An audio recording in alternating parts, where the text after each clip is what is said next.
Dzina la Tate ndi la Mwana ndi la Mzimu Woyera. Amen.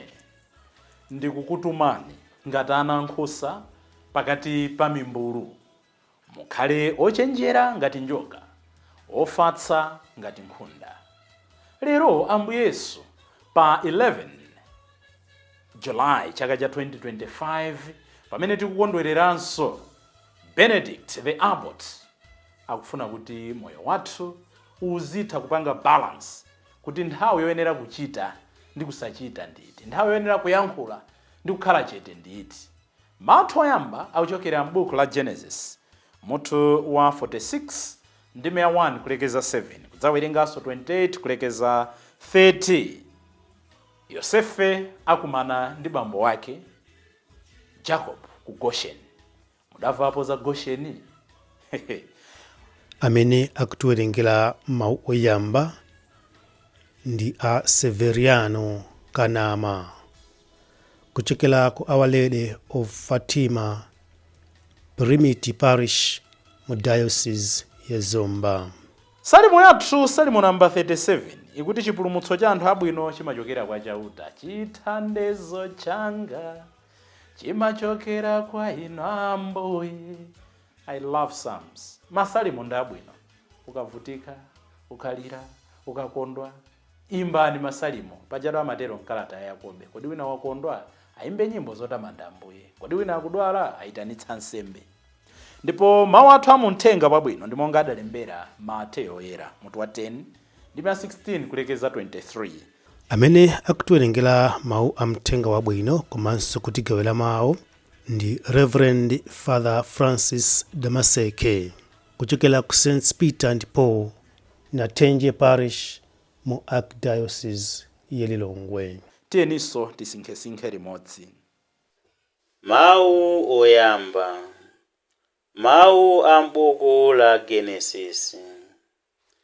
Israeli adasonkhanitsa zake zonse napita ku Beeriseba kukapereka nsembe kwa Mulungu wa atate ake Isaki. Usiku Mulungu adaonekera Israeli masomphenya ndipo adati, Yakobo, Yakobo. Iye adayankha kuti, Ambuye. Ndipo adamuwuza kuti, Ine ndine Mulungu, Mulungu wa atate ako. Usaope kupita ku Igupto. Kumeneko ndidzachulukitsa zidzukulu zako, kuti zikhale mtundu waukulu wa anthu. Ineyo ndidzapita nawe ku Igupto, ndipo zidzukulu zakozo ndidzazibwezeranso konkuno. Yosefe adzakhala nawe pa nthawi yako yomwalira. Tsono Yakobo adanyamuka kuchoka ku Beeriseba. Ana ake a Israeli aja adakweza abambo wawo Yakobo pamodzi ndi akazi ndi ana pa ngolo zimene Farao adatumiza.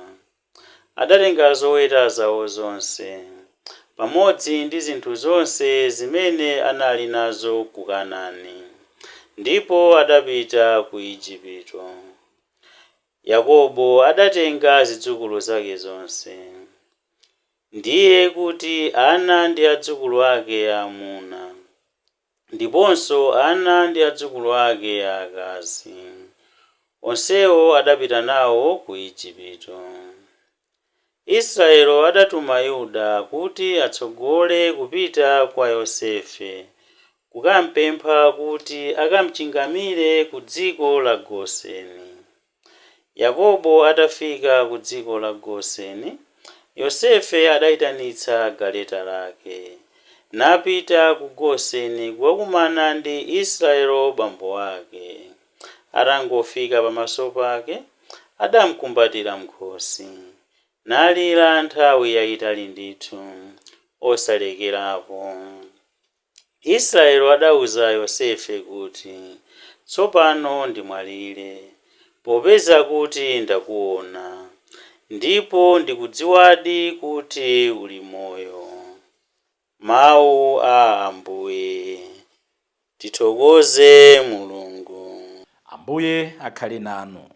Mawu mu Uthenga Wabwino monga adalembera Mateyu oyera. Ulemu kwa inu Ambuye. Pa nthawi yomweyo Yesu adati, mumvetse bwino, ndikukutumani ngati nkhosa pakati pa mimbulu. Nde inuyo khalani ochenjera ngati njoka ndofatsa ngati nkhunda. Anthu muchenjere nawo, pakuti adzakuperekani ku mabwalo a milandu ndipo adzakukwapulani ku nyumba zawo za mapemphero. Adzapita nanu kwa nduna ndi kwa mafumu chifukwa cha Ine, mwakuti mudzandichitira umboni pamaso pa anthu a mitundu ina. Akadzakutengerani ku milandu musadzade nkhawa nkumati, kodi tikakamba bwanji kapena kuti tikanene chiyani. Mudzapatsidwa pa nthawi imeneyo maoti munene. Paja odzayankhula sindinu ayi, koma Mzimu wa Atate anu ndi amene adzayankhula kudzera mwa inu.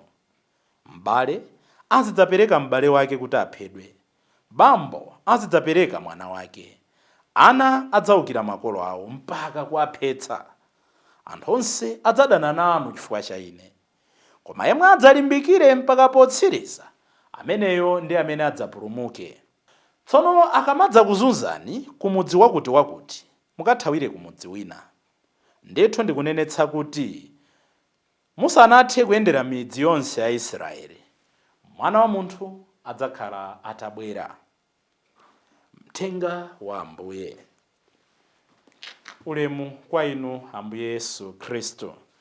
Lero monga ndanenera tikuchita chaka cha Benedict the Abbot. Tapempherere anthu onse komanso ma institutions osiyanasiyana amene anasankhula dzina lakuti Benedicto kapena kuti Benedict kukhala nkhoswe yawo. Iyeyo anabadwa mchaka cha 480 ndipo adamwalira mchaka cha 547. Anabadwira ku Italy, ku Nuzia uko.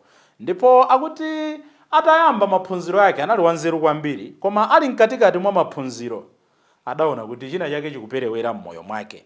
So he left studies in Rome seeking spiritual growth and a disciplined life. Anafuna nditu kukhala moyo odzipanga challenge.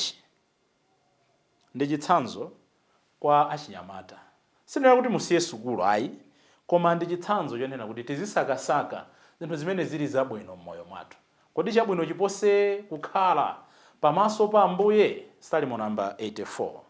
Ndipo ena mwa maphunzitso ake Benedict oyera amatsindika kwambiri kumvera komanso kudzichepetsa ndi moyo okhalira limodzi ndi anzathu, communal life, zinthu zimene zikusowa pakati pathu. Potsindika za kukhala munthu wamwambo, disciplined life, Benedict oyera amalimbikitsa kupanga balance, mapemphero ndi ntchito, ntchito ndi mapemphero. Ndipo Chilatini chake chimene chimatchuka ndi Benedict amanena kuti ora et labora, ndekuti balance work and prayer. Ambiri timafuna tizingogwira ntchito ayi, tipemphere kuti Mulungu adalitse ntchito yathu. Tigwire ntchito kuti Mulungu ayeretse zimene tikuzigwirira ntchitozo. Tiliponso ena timafuna wiki iliyonse kwera mapiri, wiki iliyonse takwera mapiri, wiki iliyonse tachezera ayi. Work, then pray. Pray and work. You see kuti my best wine producers and food producers in antiquity anali ma monasteries. Anthu amene amapemphera kwambiri, amagwiranso ntchito kwambiri. Finally, Benedict amalimbikitsa kuti don't live for yourself. Moyo ndikamawukhala ndisamawukhale chifukwa cha ine mwini. Ndikakhala nkudzuka ndizidzifunsa kuti ena ndachitira chani. Mawu athu mu Uthenga Wabwino. Ambuye Yesu akuwauza ophunzira ake kuti mukhale ochenjera ngati njoka ndipo ofatsa ngati nkhunda. Kumapeto kwakunena kuti yemwe akapambane mpaka kumapeto, mpikisano ndi amene akalandire zabwino. Kuchenjera kumene akunena ndi chani? Ndendi zija ndimanena dzulo, kudziwa nthawi yoyenera kuchita kapena kusachita, kuyankhula kapena kusayankhula. Ena timangotsegula kukamwa paliponse. Know when to speak or shut up. Kenaka akuwauza kuti atakakuzuzani mudzi A, mukathawire mudzi A. Of course, akuti simukamaliza midzi yonse ya Israeli Mwana wa Munthu asanabwere. But the point is, Ambuye Yesu afuna tionetse pa Chingereza amati Christian prudence. Do what you can as you wait for the hand of the Lord. Ophunzira chasana zota atakambo kuzuzani mukangofula kuti Ambuye tithandizeni ayi. Akamaka kuzuzani mukathawire modziwo. Ambuye amathandiza anthu amene akudzichirimika iweni. Amanena kuti grace builds on nature. Kukoma mtima kwa Ambuye chifundo cha Mulungu chimamanga nthenje, chimamanga maziko pa zabwino zimene ife tikufuna tichite kaye. Ndinanena chaka chatha ngati si zaka ziwiri zapitazo. Ndifuna kusiya mowa. Yamba mbali yako. Nyamula mabotolo onse akachasu, sesa mnyumba, usamapezekenso kubala, yamba kuyenda ndi anthu amene amamwati. Koma iti ndimafuna umamowa. 6 koloko watengana ndi zidakwa usiya bwanji. Flee to another city. There is wisdom in knowing when to do what is right and just. Mawathu wayambaja tikuona yet he was longing to see his father. Chifukwa chani uthenga undonena kuti ndofunikira kwa inu achinyamata komanso kwa Yosefe.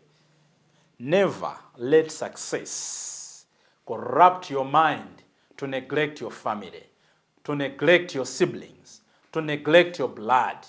Ambiri chifukwa choti zinthu zidayenda, tidayiwala kumene tidachokera, tidayiwala kusamala makolo athu, tidayiwala kusamala abale athu, tidayiwala kusamala anthu amene adatifikitsa pamene tili lero. Joseph, regardless kuti anachitukuka motani, kuti azibale ake ananzuza motani, kuti wafika potani, anali kulakalaka ndipo anachita chotheka china chilichonse kuti bambo wake Ambuye Yesu lero akutionetsa the importance of family ties in the encounter between Joseph and his father Jacob. Tipemphererane, we must pray for the grace to be satisfied ndi pamene tilipo. Tiphunzire kumanena kuti yes kapena no. Tiphunzire kulira ndi kumanena kuti moyo zipitirira.